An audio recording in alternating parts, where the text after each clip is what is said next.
Hi guys, welcome back to the Boing Bookshelf, and today I'm going to explain why I like the Twilight Saga, and why are the things I don't like about it. So, okay, so if you watched my video for Midnight Sun, you know some of the little things already that I've complained about, that I've been very, very passionate and heated about. Hi, Tixie. So, okay, getting into it. Twilight. Not going to do a review, not going to even do a summary, because by now everyone really should know what Twilight's about. Whether or not you've read the books or seen the movies or heard people talk about it or you've heard people rant about it or whatever, the general consensus is you probably already know about it. So, what I liked about Twilight, New Moon, Eclipse, and Breaking Dawn. Honestly, the writing was probably the easiest, simplest form that I didn't have to think about. It pulled me in, it created this world for me, Bella was such a generic character that my personality flaws matched with, or mirrored with Bella's, so it wasn't hard to imagine her. It wasn't hard to place myself in her shoes. I'm accident prone. Anybody who knows me knows that I do random gravity fall or checks to make sure gravity is still working. I can trip over a flat surface without even trying. Stairs are my nemesis. And I'm a hairstylist. I cut myself with my shears, with something, all the time. So no one's surprised when I get hurt. So that's kind of something like with Bella. She's a klutz. She's accident prone. She does random gravity checks. She is constantly bruised or whatnot, but she's happened so often and so fast she doesn't know where the bruises come from. So that was one thing I could kind of see myself in her. The fact that she is very much like the outsider of most groups. I've always been that way. I've always been more on the always been a loner and not part of the group. So there's still those little personality flaws that she had that matched with mine. But yeah, I just Edward was very intriguing, even before the sparkling thing.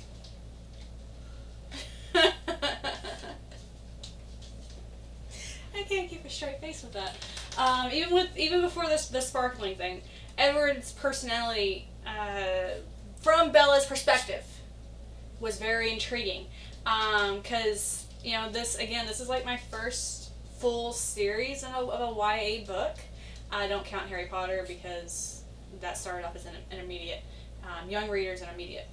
But so I was kind of intrigued by this and how Stephenie Meyer described Edward and the feelings that sprang forth from Bella about Edward and stuff like that. It was all very intriguing, very captivating, and like I said, easily. She wrote it so. The writing was bad, but it you didn't have to really think about it to really enjoy it. But yeah, and then watching them have this, I guess it would be frenemy relationship. I guess so, yeah. Kind of happened was really it's like my very first teen romance thing, YA romance thing. Sorry, totally, not even knowing how to describe that. But yeah, so watching all that happen and then going through New Moon and going through that devastating heartbreak where Edward leaves Bella, was really like a kick in the gut. Wasn't even prepared for that. And then how she kind of starts falling back with Jake and then comes rescuing with Edward, and it was just the way she had the storytelling was so different than what I was used to at the time. Granted, what I was reading before was Stephen King and Dean Koontz, so I was not used to this, and it was very, just like I said, whole new ball field. But like Eclipse is probably like my least favorite book out of the whole series, just because it seems like a whole bunch of waiting. And then Breaking Dawn, Breaking Dawn is my absolute worst, least favorite of the book because nothing freaking happens. Good effing Lord. But anyways, but yeah, no, I like that. There's, as a YA vampire series, that was my very first one to read. It wasn't bad. I was captivated by it. With that being said, Bella is way too 2D. She has no damn backbone. She will not stand up for herself. She does not get angry, and she allows everyone else to rule her damn life. Got that out.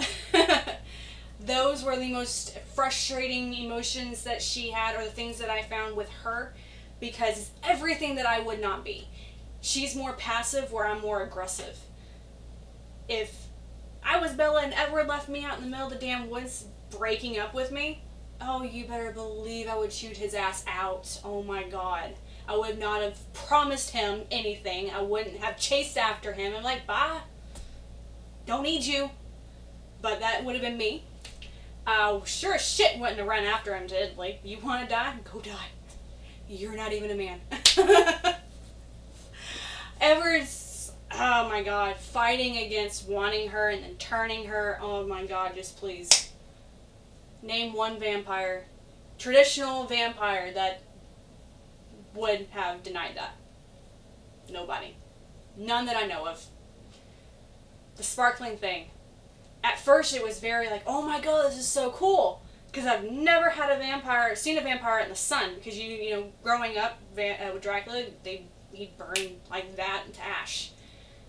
Then after the newness wore off of it and the novelty, it's like, oh no, that sucks. That really sucks. Vampires don't glitter. Vampires are supposed to roast in the sun. As bad as that is, and as bad as I don't want them to do it, they roast in the sun, not glitter. And if they're glittering, it's because they're on fire. So, yeah, and I'm kind of like, that's strike 2. 3, let's see. Oh, so it's something kind of minor. The whole vampire and werewolf enemies thing. Mortal enemies. That got old with Underworld. And I didn't want to see it replicated in this. But again, Stephenie Meyer didn't ask for my opinion. But and then the love triangle between Edward and Jacob was a little annoying, because it's like, oh my God, dude, just... Neither one of them are good guys. They're actually really crappy guys. They really don't even qualify as being guys. Just saying. And then, oh my gosh, the ending. So each book is very anticlimactic, except for Twilight. I think Twilight has probably the most action in it, with James hunting Bella.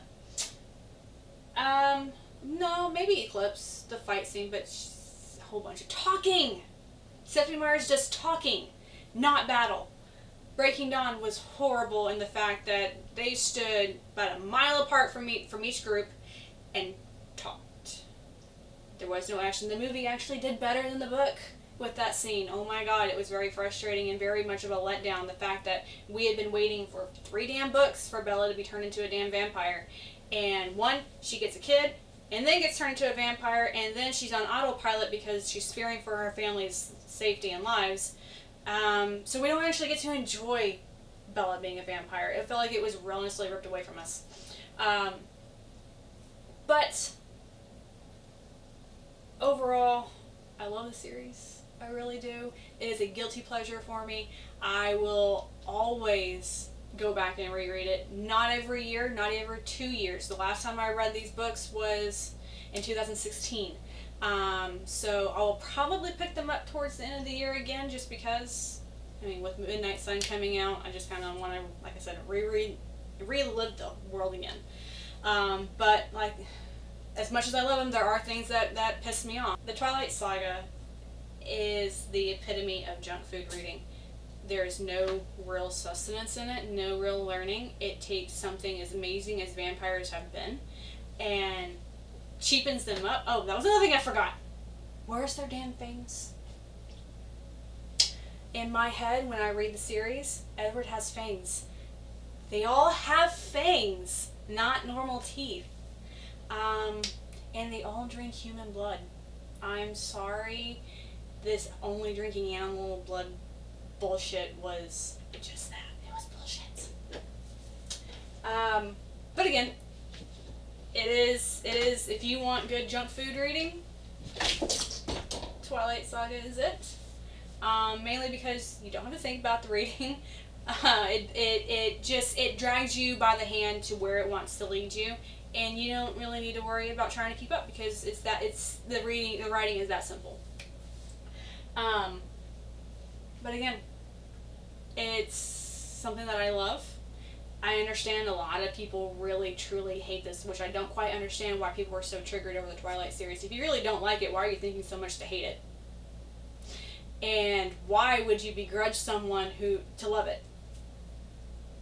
I mean, there's tons of books that I don't like that everyone else likes, but I'm not going to bash them for actually reading it. Because they're reading, not vegging out the TV. Again, soapbox moment. Because I've had multiple years of shit given to me because of the Twilight Saga. Because I have the Twilight tattoo covers on the back half of my calf.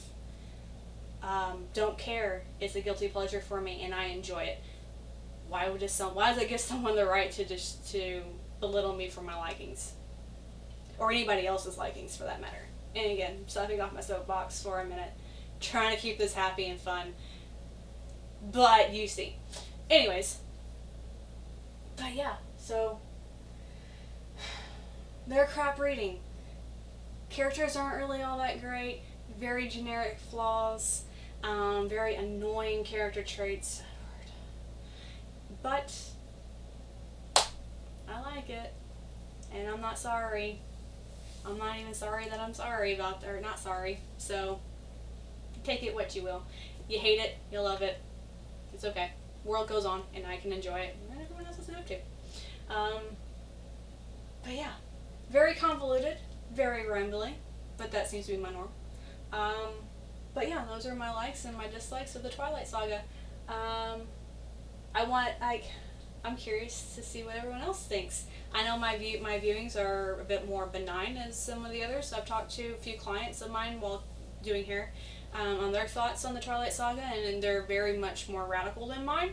But still, kind of like to hear what you think about the Twilight Saga. Is this something that you fell in love with and you will always be in love with, or is it something that you passionately hate? Because it seems to be one or the other. No one, there's no middle ground. You either love it or you hate it. And that's fine. But yeah, so drop it in the comment section. Give me a like. Or thumbs down it because it's Twilight and I'm talking about Twilight. Don't care. But anyways, so like, subscribe, and tell me what you think about the Twilight Saga. But anyways, hopefully this wasn't too bad and too long and too rambly. But until next time, we'll catch you later. Bye.